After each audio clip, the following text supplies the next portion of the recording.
첫사람 아담의 범죄는 수많은 영향을 끼쳤습니다. 그가 행한 죄는 총체적인 문제를 가져왔습니다. 아담의 죄로 인하여서 사람과 하나님의 관계가 깨졌습니다. 또한 사람과 사람 사이의 관계가 깨졌습니다. 범죄한 직후 아담과 그의 아내는 동산나무 뒤에 숨었죠. 하나님의 낯을 피했습니다. 이때 하나님께서 아담을 부르시면서 질문하십니다. 내가 내게 먹지 말라 명한 그 나무 열매를 내가 먹었느냐? 하나님이 모르셔서 물으시는 것이 아니죠. 어떤 대답을 하는지 보시려고 물으셨습니다. 아담은 이렇게 대답합니다. 하나님이 주셔서 나와 함께 있게 하신 여자 그가 그 나무 열매를 내게 줌으로 내가 먹었나이다. 아담이 했어야 할 대답은 하나님 제가 잘못했습니다. 제가 죄를 범했습니다. 입니다. 하지만 아담은 핑계를 댑니다. 책임을 전가합니다. 한편으로 여자, 즉 자기 아내에게 핑계를 댑니다. 나와 함께 있게 하신 여자 그가 그 나무 열매를 내게 줌으로 내가 먹었나이다. 아담은 자신의 잘못보다 아내에게 모든 죄의 책임을 떠넘깁니다. 이렇게 가장 가까운 이웃인 아내와의 관계가 끊어졌습니다. 이뿐만이 아닙니다. 자세히 보면 아담은 단순히 아내에게만 책임 전가를 한 것이 아니었습니다. 나와 함께 있게 하신 여자라는 말 앞에 이런 말을 덧붙입니다. 하나님이 주셔서 나와 함께 있게 하신 여자 그가. 얼핏 보면 아담이 자기 아내에 대해서만 핑계대는 것 같지만 궁극적으로는 하나님을 핑계댑니다. 하나님이 내 아내를 나에게 주셨기 때문 아닙니까? 이렇게 죄는 하나님과의 관계도 깨뜨립니다. 최종적으로 하나님은 아담과 여자에게 벌을 내리시죠. 여자에게 벌을 내리실 때 이렇게 말씀하십니다. 너는 남편을 원하고 남편은 너를 다스릴 것이니라. 개역 개정은 완곡하게 번역했습니다만 다른 번역들처럼 이렇게 번역하는 게 맞습니다. 너는 남편을 지배하려고 하겠지만 오히려 남편이 너를 다스릴 것이다. 이렇게 아담과 여자, 남편과 아내의 관계가 깨졌습니다. 둘은 왜곡된 관계가 되었습니다. 모든 인간 관계의 기초가 되는 부부의 관계가 깨졌습니다. 모든 벌을 말씀하신 뒤 하나님은 두 사람을 에덴 동산에서 내보내십니다. 이렇게 죄로 인하여 하나님과의 관계가 끊어졌습니다. 거기에서 끝나지 않습니다. 그들이 낳은 두 아들, 두 형제가 갈등합니다. 형이 동생을 죽입니다. 가인이 아벨을 죽입니다. 부부에 이어 형제 관계가 끊어졌습니다. 이렇게 죄는 평안, 즉 샬롬을 깨뜨립니다. 화평, 평화를 죄가 깨뜨립니다. 하나님과 사람 사이의 화평, 사람과 사람 사이의 화평을 죄가 깨뜨립니다. 원죄의 결과 하나님과 사람 사이의 적대감, 사람과 사람 사이의 적이가 생겼습니다. 긍휼이 많으신 하나님, 사랑이 많으신 하나님은 하나님과 사람 사이의 화목, 사람과 사람 사이의 화평을 가져다 줄 예수 그리스도를 약속하셨습니다. 이는 한 아기가 낳고 한 아들을 우리에게 주신 바 되었는데 그의 이름은 평강의 왕이라 할 것임이라. 이사야 9장 6절. 이 약속에 따라 예수님이 오셨습니다. 예수님은 깨어진 평화를 회복하기 위해 오셨습니다. 그래서 예수님이 태어나셨을 때 천사가 노래합니다. 지극히 높은 곳에서는 하나님께 영광이요 땅에서는 하나님이 기뻐하신 사람들 중에 평화로다. 예수님은 평화이십니다. 예수님은 평강의 왕이십니다. 그런데 여러분, 과연 평화의 왕 예수님이 여러분에게도 오셨습니까? 여러분은 하나님과는 물론 사람과 화목하십니까? 오늘 보면 14절은 그는 우리의 화평이신지라 라고 말합니다. 여기에 그는 누구입니까? 그리스도이죠. 그리스도 그는 우리의 화평이십니다. 그리스도는 화평이실 뿐만 아니라 화평케 하셨으니 15절 제일 마지막을 보니 화평케 하시고 라고 말하고 16절 중간을 보면 화목하게 하려 하심이라 라고 말하며 17절은 또 오셔서 먼 데 있는 너희에게 평안을 전하시고 가까운 데 있는 자들에게 평안을 전하셨으니 라고 말합니다. 14절부터 17절 사이에 14절 15절에서는 화평, 16절에서는 화목, 17절에서는 평안이라고 했지만 지난주 설교에서 말씀드린 것처럼 다 같은 뜻입니다. 이렇게 예수님은 화평이시며 또한 화평을 이루시고 그 화평을 전하시는 분이십니다. 그렇다면 여러분, 예수님은 어떤 의미에서 화평이십니까? 예수님이 우리에게 전하시는 평안은 무엇입니까? 먼저 예수님은 하나님과 우리를 화목해 하셨습니다. 16절 중간을 보시면 하나님과 화목하게 하려 하심이라 라고 말씀합니다. 서론에서 말씀드린 것처럼 아담의 범죄는 하나님과 사람 사이를 갈라놓았습니다. 그러나 예수님은 그 사이를 가깝게 만드셨습니다. 예수님은 십자가로 말미암아 우리의 죄의 문제를 해결해 주셨고 그로 인하여 하나님과 우리 사이를 가로막고 있던 죄를 없애 주셨습니다. 결국 하나님과 우리가 화목해 하셨습니다.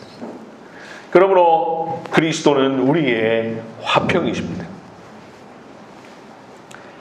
다음으로 예수님은 우리와 우리 사이를 화평케 하셨습니다. 즉 사람과 사람 사이에 평화를 가져다 주셨습니다. 14절 중간을 보시면 둘로 하나를 만드사 라고 말합니다. 15절 뒷부분을 보시면 이 둘로 자기 안에서 한 세 사람을 지어 화평하게 하시고 라고 말합니다. 16절을 보시면 이 둘을 한 몸으로 하나님과 화목하게 하려 하심이라 라고 말합니다. 여기 보면 공통적으로 14절 둘로 하나를, 15절 둘로 한 세 사람을, 16절 둘을 한 몸으로 라는 표현이 나옵니다. 그렇다면 이 둘은 어떤 둘입니까? 오늘 보면 위에 있는 11절부터 13절의 맥락을 보면 이 편지의 수신자인 이방인 에베소 사람들과 유대인들을 가리키죠. 그렇다면 이들은 왜 둘이었습니까? 대체 이 둘은 원래 어떤 관계였습니까? 14절에 보면 원수된 것, 곧 중간에 막힌 담이라는 표현이 나옵니다. 유대인과 이방인 사이에 막힌 담이 있었습니다. 이 담은 둘을 분리시켰습니다. 이 담은 단순한 담벼락이 아닙니다. 원수된 것입니다. 이들은 서로를 원수로 생각했습니다. 먼저 유대인들은 이방인들을 적대시했습니다. 유대인들은 자기들만이 하나님의 선민, 즉 특별하게 선택된 민족이라고 생각했습니다. 그래서 11절에 나와 있는 것처럼 이방인들을 향하여 할례를 받지 않은 무리라고 조롱했습니다. 유대인들은 자기들이 대단한 특권을 지닌 것처럼 생각했습니다. 그리하여 이방인을 하찮게 대하였고, 이방인들은 그러한 유대인들의 태도로 인하여 분개했습니다. 이렇게 그리스도께서 오시기 전에 이방인과 유대인은 서로 너무나 먼 관계였습니다. 이들의 적개심이 어느 정도였는가 하니 14절과 16절은 원수된 것이라고 표현합니다. 유대인과 이방인은 원수 같았습니다. 그런데 이 둘이 어떻게 됩니까? 앞서 말씀드린 것처럼 14절 중간을 보시면 둘로 하나를 만드사라고 말합니다. 15절 뒷부분을 보시면 이 둘로 자기 안에서 한 새 사람을 지어 화평하게 하시고 라고 말합니다. 16절을 보시면 이 둘을 한 몸으로 하나님과 화목하게 하려 하심이라 라고 말합니다. 14절에 의하면 이제 더 이상 둘이 아닙니다. 하나입니다. 15절에 의하면 이제 더 이상 두 종류의 서로 다른 민족이 아닙니다. 유대인, 이방인 이렇게 있지 않습니다. 한 새 사람입니다. 여기 한 새 사람이라는 표현은 유대인도 이방인도 아닌 이 둘을 초월한 새로운 하나의 민족, 제3의 민족이라는 뜻입니다. 16절에 의하면 이 둘은 단순한 하나가 아니라 한 몸이 되었습니다. 이들을 한 몸으로. 그렇다면 한 몸이란 무엇일까요? 성경에서 한 몸이라는 표현은 오직 두 대상에 대해서만 사용됩니다. 하나는 부부입니다. 하나는 교회입니다. 여기의 경우 부부는 아니겠죠. 바로 교회입니다. 교회는 그리스도의 몸, 그리스도의 한 몸입니다. 십자가로 이들을 한 몸으로 지으셨습니다. 예수님은 이를 위하여 중간에 막힌 담을 허셨습니다. 무엇으로 허셨습니까? 14절 자기 육체로, 16절 또 십자가로. 예수님은 자기 육체로 찢으셨고 대신 담을 허무심으로 둘을 하나가 되게 하셨습니다. 예수님은 십자가로 둘을 한 몸 되게 하셨습니다. 결국 그리스도 안에서는 더 이상 둘이 없게 되었습니다. 더 이상 불화가 없게 만드셨습니다. 하나가 되게 하셨고 화평이 되게 하셨으니 17절은 말합니다. 또 오셔서 먼 데 있는 너희에게 평안을 전하시고 가까운 데 있는 자들에게 평안을 전하셨으니. 예수님은 둘을 단순히 하나 되게 하신 것이 아니라 한 몸이 되게 하셨으니 하나의 공동체, 교회에 속하게 하셨습니다. 그래서 이제 교회 안에서는 유대인과 이방인의 구별이나 차별이 없게 되었습니다. 모두가 하나가 된 것이 교회입니다. 갈라디아서 3장 28절은 그래서 이렇게 말씀합니다. 너희는 유대인이나 헬라인이나 종이나 자유인이나 남자나 여자나 다 그리스도 예수 안에서 하나이니라. 저는 오늘 설교의 서론을 성경 처음에 나오는 창세기 이야기로 시작했는데요. 그것은 매우 의도적인 것이고 바로 오늘 본문 15절을 염두에 두고 한 것입니다. 이는 이 둘로 자기 안에서 한 새 사람을 지어 화평하게 하시고. 태초에 하나님은 사람을 지으셨는데 그 사람이 화평을 깨뜨렸습니다. 이제 다시 한 새 사람을 지으십니다. 이를 통해 화평케 하십니다. 이때 한 새 사람은 태초의 사람과 다릅니다. 한 새 사람은 곧 한 몸으로서의 교회입니다. 태초에 타락한 한 몸인 부부를 대신하여 하나님이 한 새 사람 곧 한 몸 된 교회를 지으셨습니다. 예수 그리스도를 통해 이를 통하여 화평케 하십니다. 한 새 사람을 지어라는 표현은 그리스도의 화평케 하시는 사역이 새 창조의 사역이라는 사실을 보여줍니다. 창세기의 창조 사역에 상응하는 새 창조 사역. 이렇게 오늘 본문 14절에서 그리스도는 우리의 화평이신지라라는 말의 의미는 두 측면으로서의 화평이지요. 하나는 죄로 말미암아 원수되었던 하나님과의 관계를 화평케 해 주셨다라는 의미입니다. 다른 하나는 죄로 말미암아 사람과 사람 사이 깨어진 관계를 화평케 해 주셨다라는 의미입니다. 이 사실을 각각 16절과 15절에서 말씀하고 있습니다. 그런데 이 두 측면은 분리되는 둘이 아닙니다. 이 둘은 서로 연결되어 있습니다. 16절을 보시면 또 십자가로 이 둘을 한 몸으로 하나님과 화목하게 하려 하심이라 라고 표현하는데요. 여기 보면 앞부분에 나와 있는 이 둘을 한 몸으로 라는 것은 유대인과 이방인의 관계를 말하고 그 뒤에 하나님과 화목하게 하려 하심이라 라는 것은 사람과 하나님과의 관계를 말하죠. 이 문장을 자세히 보지 않으면 하나님과의 화목에 대해서만 이야기하는 것 같은데 자세히 보면 슬며시 두 측면을 하나로 연결시켜서 말하고 있습니다. 예수 그리스도의 십자가 사역은 하나님과 우리 사이를 화목하게 하실 뿐만 아니라 거기에 근거하여 유대인과 이방인, 종과 자유인, 남자와 여자, 사람과 사람 사이를 화평케 하셨습니다.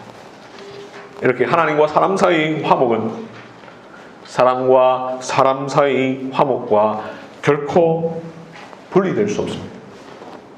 둘 역시 하나입니다. 하나님과 화목하다면 사람과도 화목해야 합니다. 이런 점에서 내 마음속 평화는 하나님과 나 사이의 화평에서 비롯될 뿐만 아니라 나와 다른 사람과의 관계 속에서도 이루어집니다. 이들은 긴밀히 연결되어 있습니다. 하나님과 나의 관계가 평화를 이루지 않으면 나는 평안하지 않습니다. 나와 다른 사람과의 관계가 평화를 이루지 않으면 나는 평안할 수 없습니다. 그리고 이 평화는 우리의 화평이신 예수님, 둘로 하나를 만드사 원수된 것 곧 중간에 막힌 담을 허신 예수님, 둘로 자기 안에서 한 새 사람을 지어 화평하게 하신 예수님, 십자가로 이들을 한 몸으로 하나님과 화목하게 하신 예수님이 주시는 것입니다.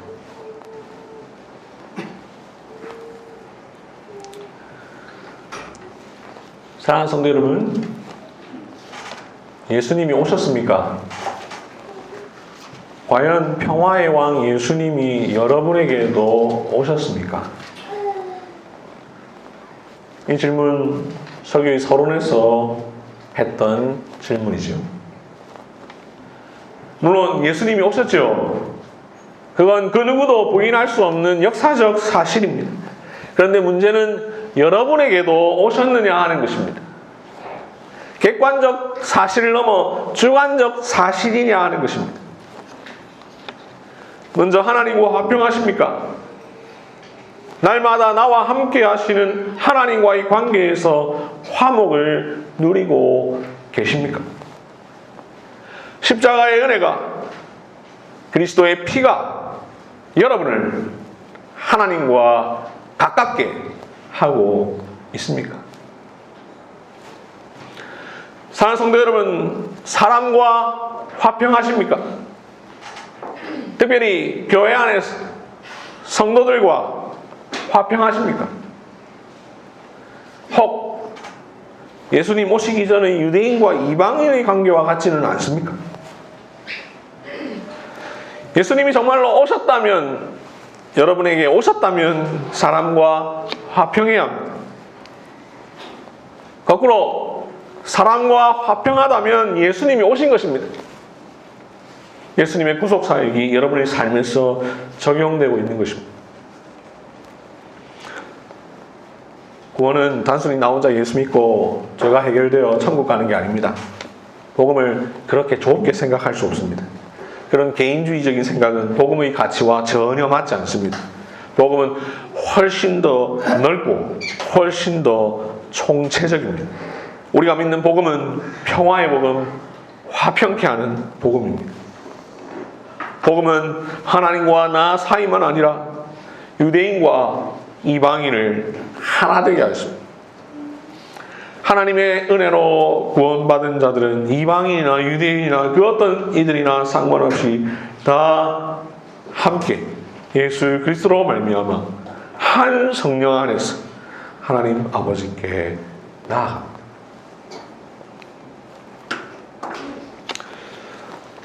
교회 안에는 다양한 사람들이 있습니다. 다양한 나이, 다양한 지역 출신, 다양한 학력, 다양한 직업, 다양한 생활 형편, 다양한 성격, 다양한 정치 성향, 이런 다양함 속에서도 하나는 같습니다. 화평이신 예수 그리스도를 믿는다는 것입니다. 그리스도께서는 이 다양함을 하나로 만드셨습니다. 교회는 다양한 사람들이 모여있지만 이 다양함이 다양하게 보이지 않고 오히려 하나처럼 드러나는 공동체입니다. 에베소서 1장 23절이 말하는 대로 교회는 그리스도의 몸입니다. 그리스도께서는 둘을 하나로 만드사 둘로 한 세 사람을 지어 둘을 한 몸 되게 하심으로 교회를 그리스도의 몸이 되게 하셨습니다. 그렇기에 그리스도 안에 있는 교회는 여러 사람, 다양한 사람이 있지 않습니다.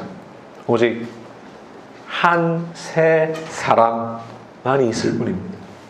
그리스도 안에는 하나의 위대한 영적인 가족 곧 하나의 교회만이 있을 뿐입니다.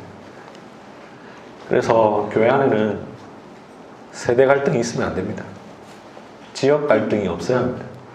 학력이나 직업의 갈등이 없어야 합니다. 생활 형편의 갈등이 없어야 합니다. 나이, 출신, 학력, 직업, 생활 형편, 정치 성향 등은 교회 안에서 전혀 내세울 것이 아닙니다. 교회에서 내세울 것은 오직 화평이신 그리스도뿐입니다. 교회는 모든 적대감을 극복하고 화목을 이룸으로써 하나됨을 유지하고 나타내야 합니다. 교회의 열매는 화목이며 화목이라는 이 열매 자체가 세상에 교회의 교회됨을 보여주는 중요한 표지입니다. 사랑하는 성도 여러분, 그리스도가 정말로 여러분의 화평이십니까? 네 라고 대답하면서도 정작 실제의 삶에서도 그렇지 않다면 그 사람에게는 그리스도가 오시지 않은 것입니다. 그 사람에게는 그리스도의 구속이 아직 효력을 미치지 못하는 것입니다. 하나되게 하시는 그리스도의 교회 안에서 그리스도의 십자가와 피의 구속을 믿는다고 하면서도 둘로 하나를 만드시고 둘로 한 세 사람을 지어 화평하게 하시는 그리스도의 사역이 적용되지 않는다면 그리스도 은혜를 정말로 믿고 경험하고 있느냐를 다시 생각해 보아야 합니다. 고린도서 13장 5절은 이렇게 말씀합니다. 너희는 믿음 안에 있는가? 너희 자신을 시험하고 너희 자신을 확증하라. 예수 그리스도께서 너희 안에 계신 줄을 너희가 스스로 알지 못하느냐? 그렇지 않으면 너희는 버림받은 자니라. 혹여나 화평케 하시는 그리스도의 사역을 헛되게 만들고 있지는 않습니까? 우리를 둘로 하나 되게 하시려고 자기의 육체를 허신 주님을 욕보이고 있지는 않습니까? 예수님이 십자가로 소멸하시기까지 원수된 것을 하나 되게 하셨는데 정작 내가 다시 그 하나됨을 둘로 쪼개고 있지는 않습니까? 나는 과연 교회 안에서 그리스도의 화평을 이루는 사람으로 살고 있습니까? 사랑하는 성도 여러분, 교회 안에서 화평합시다. 우리가 믿는 그리스도가 화평이심을 믿읍시다. 우리를 한 세 사람으로 지어 화평하게 하신 예수님을 굳게 믿읍시다. 교회는 평화를 전하는 공동체입니다. 여기에 평화가 있다고 말해야 하는 공동체입니다. 불신자가 교회에 왔는데 교회 안에 평화가 없고 시기와 질투와 갈등과 분쟁과 반목과 서로에게 떠넘기는 책임 전가만 있다면 그 누구도 그 교회에서는 그리스도를 발견하지 못할 것입니다. 안타깝게도 오늘날 많은 교회에서 분쟁과 갈등으로 어려움을 겪습니다. 예수님은 나의 구원을 위해서만 아니라 우리의 구원을 위해서 십자가에서 죽으셨습니다. 자기 육체를 찢으셨습니다. 우리의 막힌 담을 허무셨습니다. 예수님은 담을 무너뜨리시고 그 자리에 평화를 채우셨습니다. 교회는 바로 그 평화, 그 화평, 그 평안이 총체적으로 집중되는 공동체입니다.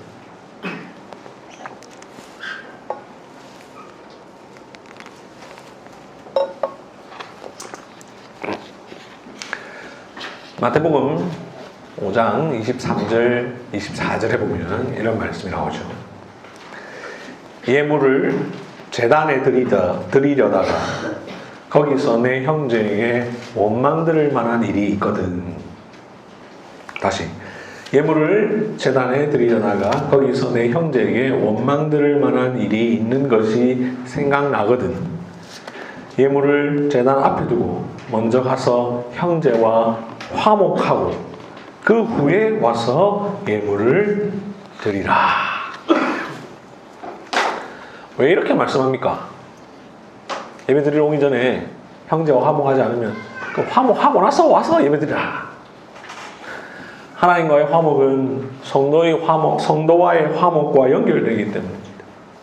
둘은 결코 분리된 것이 아니기 때문입니다. 성도와 샬롬하지 않은 사람이 하나님과 샬롬할 수 없습니다. 성도와 샬롬하지 않은 사람이 드리는 예배는 성전 마당 뜰만 밟는 것과 다를 바 없습니다.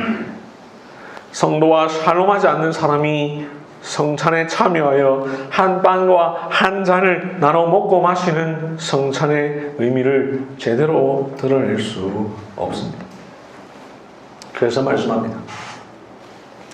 나와 화목하기 위한 이 예배에 참여하기 전에 먼저 내 형제와 화목하라.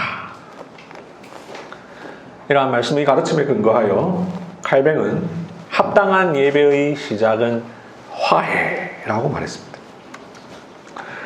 사랑하는 성도 여러분, 함께 예배하기 위하여 앉아있는 이 자리에, 함께 성찬상에 둘러앉는 자리에, 함께 기도 제목을 나누기 위해 둘러앉은 자리에, 함께 식사하며 교제하는 자리에 내가 무시하거나 외면하거나 미워하는 사람이 있습니까? 원망 들을 만한 일이 있는 사람이 있습니까? 성령의 하나 되게 하신 것을 힘써 지키십시오. 사랑하는 성도 여러분, 우리 모두 기도로 하나 됩시다. 교제로 하나 됩시다. 예배와 성찬으로 하나 됩시다. 이 모든 것의 중보자이신 그리스도께서 우리의 화평이십니다. 그분이 곧 화평이시며 그분 안에 화평의 모든 근원이 있고 그분이 친히 우리를 화평케 하십니다. 우리의 샬롬이신 그리스도로 말미암아 하나님과 샬롬하십시오. 우리의 샬롬이신 그리스도로 말미암아 성도들과 샬롬하십시오. 하나님과 샬롬하지 못할 때 그 마음에 평안이 있을 수 없습니다.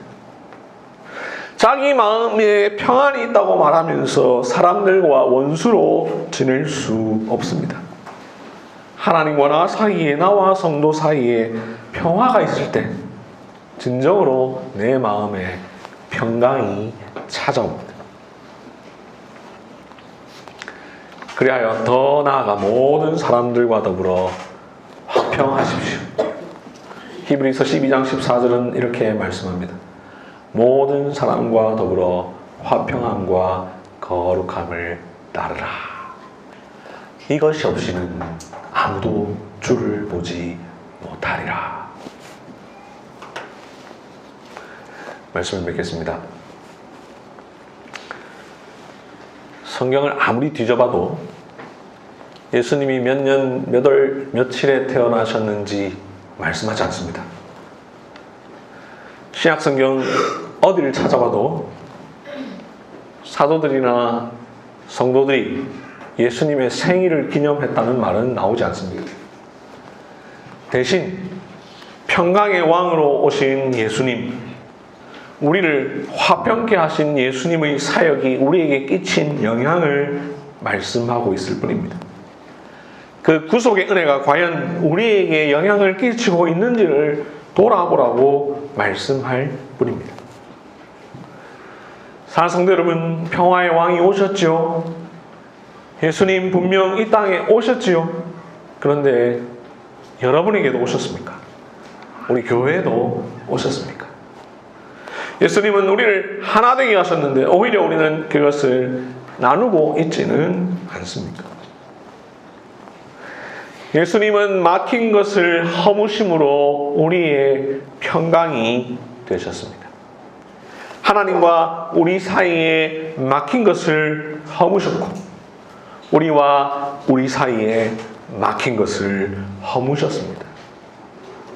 그렇게 복음은 곧 평안의 복음이 되었습니다. 평안의 복음은 우리의 화평이신 그리스도 안에서 구체적으로 나타났습니다. 예수님은 오셔서 평화를 이루셨습니다. 지극히 높은 곳에서는 하나님께 영광이요 땅에서는 하나님이 기뻐하시는 사람들 중에 평화로다. 아멘. 우리가 다 함께 기도하겠습니다.